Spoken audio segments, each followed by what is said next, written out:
नमस्कार, स्वागत है आपका अखंड गौरव न्यूज में। मैं हूं विनोद गुप्ता गौरा। आइए नजर डालते हैं आज की कुछ खास खबरों पर। सर, जिसमें इलेक्शन हो रहा है बीजेपी बड़ा दिखाई दे रही है, कैसे देखते हैं? सबसे पहले तो भारतीय जनता पार्टी के लोगों को जीत मिली है, उन्हें बधाई, और आशा करता हूं कि जो जनादेश दिल्ली की जनता ने उन्हें दिया है उसकी वो प्रतिपूर्ति करेंगे।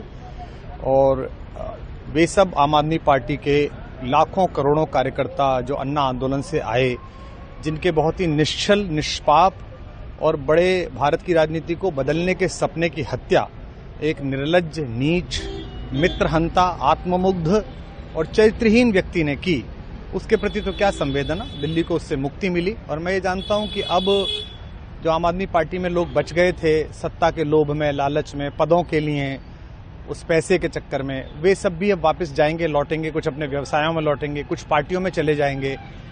और पतन यहां से प्रारंभ हुआ है उन लोगों का। मेरे लिए कोई प्रसन्नता का और दुख का विषय नहीं है, मैं बीच में खड़ा हूं। प्रसन्नता इस बात की है कि करोड़ों लोगों ने आशा लगाई थी, करोड़ों लोगों ने, लोग अपनी नौकरियां छोड़ के आए थे, व्यवसाय छोड़ के आए थे, दुश्मनियां ली थी लोगों ने। उन सब की हत्या एक आत्ममुग्ध आदमी ने, एक चरित्रहीन आदमी ने अपनी निजी महत्वाकांक्षाओं की पूर्ति के लिए की। उसको दंड मिला, ईश्वरीय विधान से दंड मिला। प्रसन्नता इस बात की भी है कि न्याय हुआ। आज जब कहना नहीं चाहिए, लेकिन आज टीवी पर जब जंगपुरा का निर्णय आया और सामने दिखाई दिया कि मनीष हार गया, तो सदा तटस्थ रहने वाली और राजनीति से विरत रहने वाली मेरी पत्नी जो है, उसकी आंख में आंसू आ गए, वो रोने लगी। क्योंकि उसी से उसने ये कहा था कि अभी तो है ताकत, और उसने कहा था भैया ताकत सदा तो नहीं रहती। तो ये अहंकार आशा करता हूं अगले लोग नहीं करेंगे, जो बाकी दल है वो नहीं करेंगे, इससे सबक लेंगे। और दिल्ली के नागरिकों को मैं अच्छे शासन के लिए बधाई देता हूं। अब भारतीय जनता पार्टी अपने नेतृत्व में सरकार बनाकर दिल्ली के जो दुख थे पिछले 10 वर्ष के, उन्हें दूर करे।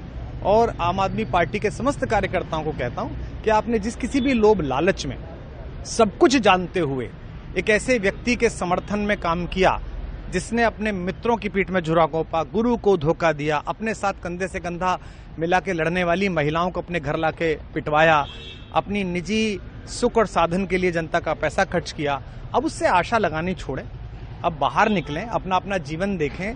मुझे राघवेंद्र सरकार राम की कृपा मिली, जिनका ये घर है, जिनकी कृपा से मैं यहाँ खड़ा हूँ। मुझ पर कृष्ण कृपा हुई कि मैं इस निर्लज्ज सर्कस से बाहर आ सका। मैं उन सब से भी अच्छे भविष्य की कामना करता हूँ कि वो कोई गंदगी ना फैलाएं कहीं भी, वो लौट जाएं अपने शिविरों में। जिस तरह माधव को, कृष्ण को दूत देखकर भी भरी सभा में अट्टहास करने वाला दुर्योधन जो ये कहता था सुचिग्रम नैव दास्यामि बिना युद्धे न केशवः, बिना युद्ध के 5 गांव भी नहीं दूंगा, आज वो अपनी सीटों के लिए तरस रहा है। और मुझे पता है कि इस दुर्योधन का अंत भी टूटी हुई जंघा के साथ बड़ा ही दारुण होगा। और भारतीय राजनीति एक कलंकित अध्याय के रूप में इस बौने दुर्योधन को और इसके दरबार के तमाम शकुनियों को याद करेगी। मैं उनकी मुक्ति की कामना करता हूं कि ईश्वर उन्हें इस दुख से बाहर निकाले, और समस्त लोगों को बधाई देता हूं कि चलिए अंततः न्याय हुआ। सर, बात करें दिल्ली के चुनाव या यूपी के उपचुनाव मिल्कीपुर को लेकर, चुनाव आयोग पर तमाम तरह के आरोप लगाए जा रहे हैं। अखिलेश यादव ने कल कहा कि वहाँ उपचुनाव में मिल्कीपुर, ये राजनीतिक विषय है, इस पर मैं राजनीतिक कार्यकर्ता नहीं हूं, तो इस पर मेरी टिप्पणी शोभनीय नहीं है। वो आपस में सब जाने। लेकिन दिल्ली के चुनावों को लेकर एक मिश्रित प्रतिक्रिया है। दुख है कि अन्ना आंदोलन से एक ऊर्जा जो पैदा हुई थी, जिससे देश में एक सकारात्मक बदलाव हो सकता था, एक वैकल्पिक राजनीति हो सकती थी, उसकी हत्या एक अहंकारी आदमी ने, एक आत्ममुग्ध और असुरक्षित आदमी ने कर दी। मैं आशा करता हूं कभी न कभी भारत में ऐसा सूर्योदय किसी न किसी दल में अवश्य होगा, जो भारत को जहां पहुंचना है वहां पहुंचाने का मार्ग प्रशस्त करेगा। बहुत धन्यवाद। अखंड गौरव न्यूज को यूट्यूब पर सब्सक्राइब करें, फेसबुक पेज को फॉलो करें, वीडियो को लाइक, कमेंट और ज्यादा से ज्यादा शेयर करें। खास खबरों को देखने के लिए बने रहिए अखंड गौरव न्यूज के साथ।